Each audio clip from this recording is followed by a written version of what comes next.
What is up, everyone? Welcome back to another video today, and in this video we are at Joe Foss Field or Sioux Falls Regional Airport for update number 10 for the month of December 2020. We're going to be representing a lot of the charter action that has been happening here at Sioux Falls over the past few weeks. It has ended by the time that the video has uploaded and by the time that I'm recording this as well. We had a lot of charters come in for a college basketball tournament that was in town for whatever reason. But nevertheless, I brought a lot of interesting planes like Dornier jets, Embraer ERJs, and a bunch of other cool planes that I all got to see, which was pretty nice, so I'm very happy about that. And some of the clips that I did get from the charter action, those are going to be in the next episode of Plane Spotting, episode 62. I will show you a few sneak peek clips if you are interested in seeing those. And I will also have some clips from my previous episode, Plane Spotting episode 61. So once you're done with this video, go check that out if you have not yet. So we're going to go ahead and start at Gate 1. At Gate 1 is a Sun Country 737-800. He's going to be heading out to Omaha.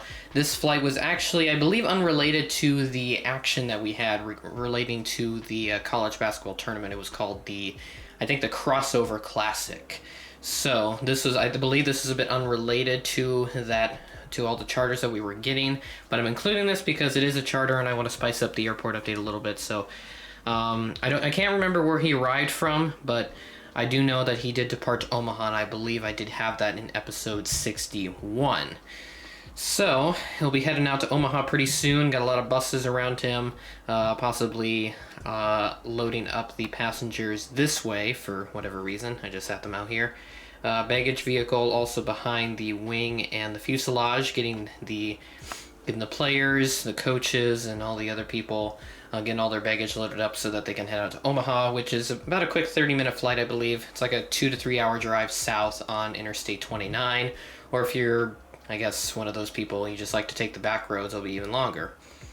Over here is a bit of an interesting plane. I know this is an American Eagle ERJ-145, but I'm subbing this out for a Dale Earnhardt Incorporated liveried ERJ-135.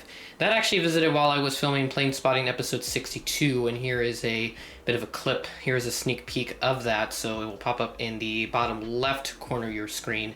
So this plane came in. It's a pretty cool livery. The NASCAR team itself is no longer in operation. I believe some of its operations merged with Chip Ganassi Racing. That team is currently active. But nevertheless, it still has a livery. I believe Champion Air is the operator, according to what Flight Radar 24 showed me when I did spot the plane. So pretty cool livery. Made a nice pit stop here and came from Columbia, South Carolina, which is kind of interesting. So this was one of the basketball team charters that we had, college basketball team charter that we did have during the tournament. So pretty cool to see. We'll move on to the next aircraft. Moving back over to some of the regularly scheduled commercial flights, we have this United Express CRJ-550 coming in from Chicago. Always like to see these things. Pretty common visitors, so you get the drill at this point. Always parks at gate 6. I've never seen him park at any other gates, so pretty usual flight. Nothing too interesting to note about him.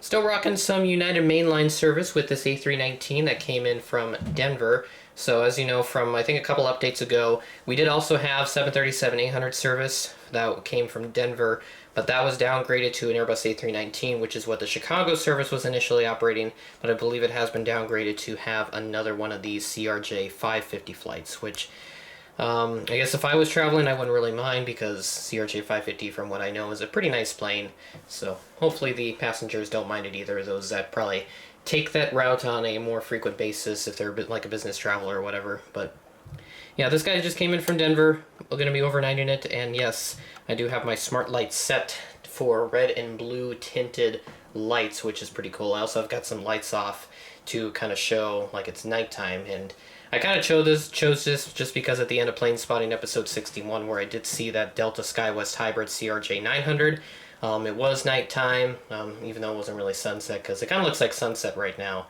But it was more nighttime when I did see it, and I hope to get a Gemini Delta CRJ-900, or any sort of CRJ-900 for that matter, because the thing's still going up on eBay for quite a lot of money. The prices have dropped in recent days, but it's still pretty absurd. So, not much for the C900 A319. We'll move on to the last pair of aircraft.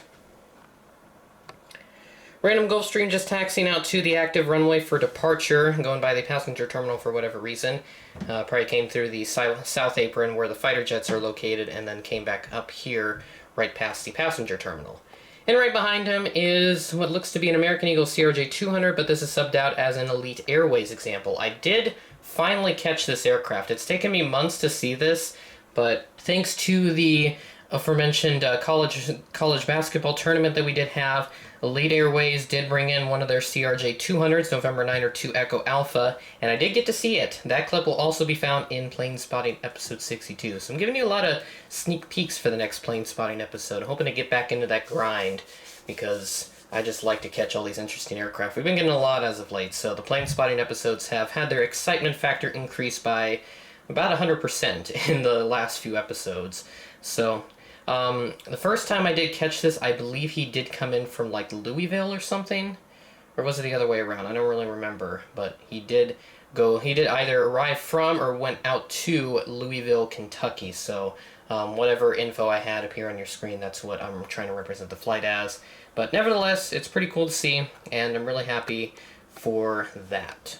And that's about it for the update. So as I said, a lot of charters for the recent crossover classic basketball tournament that was in town.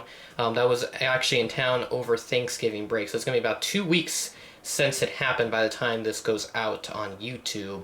But since I like to do these Joe Foss updates on the second Friday of the month, I figured I'd represent it just to make the airport update a little more exciting, and also change up the lighting in my room to make it look a bit more exciting to add on to that. So with that being said, that is the end of the video. Thanks for watching, and I'll catch you in the next one. Alexa.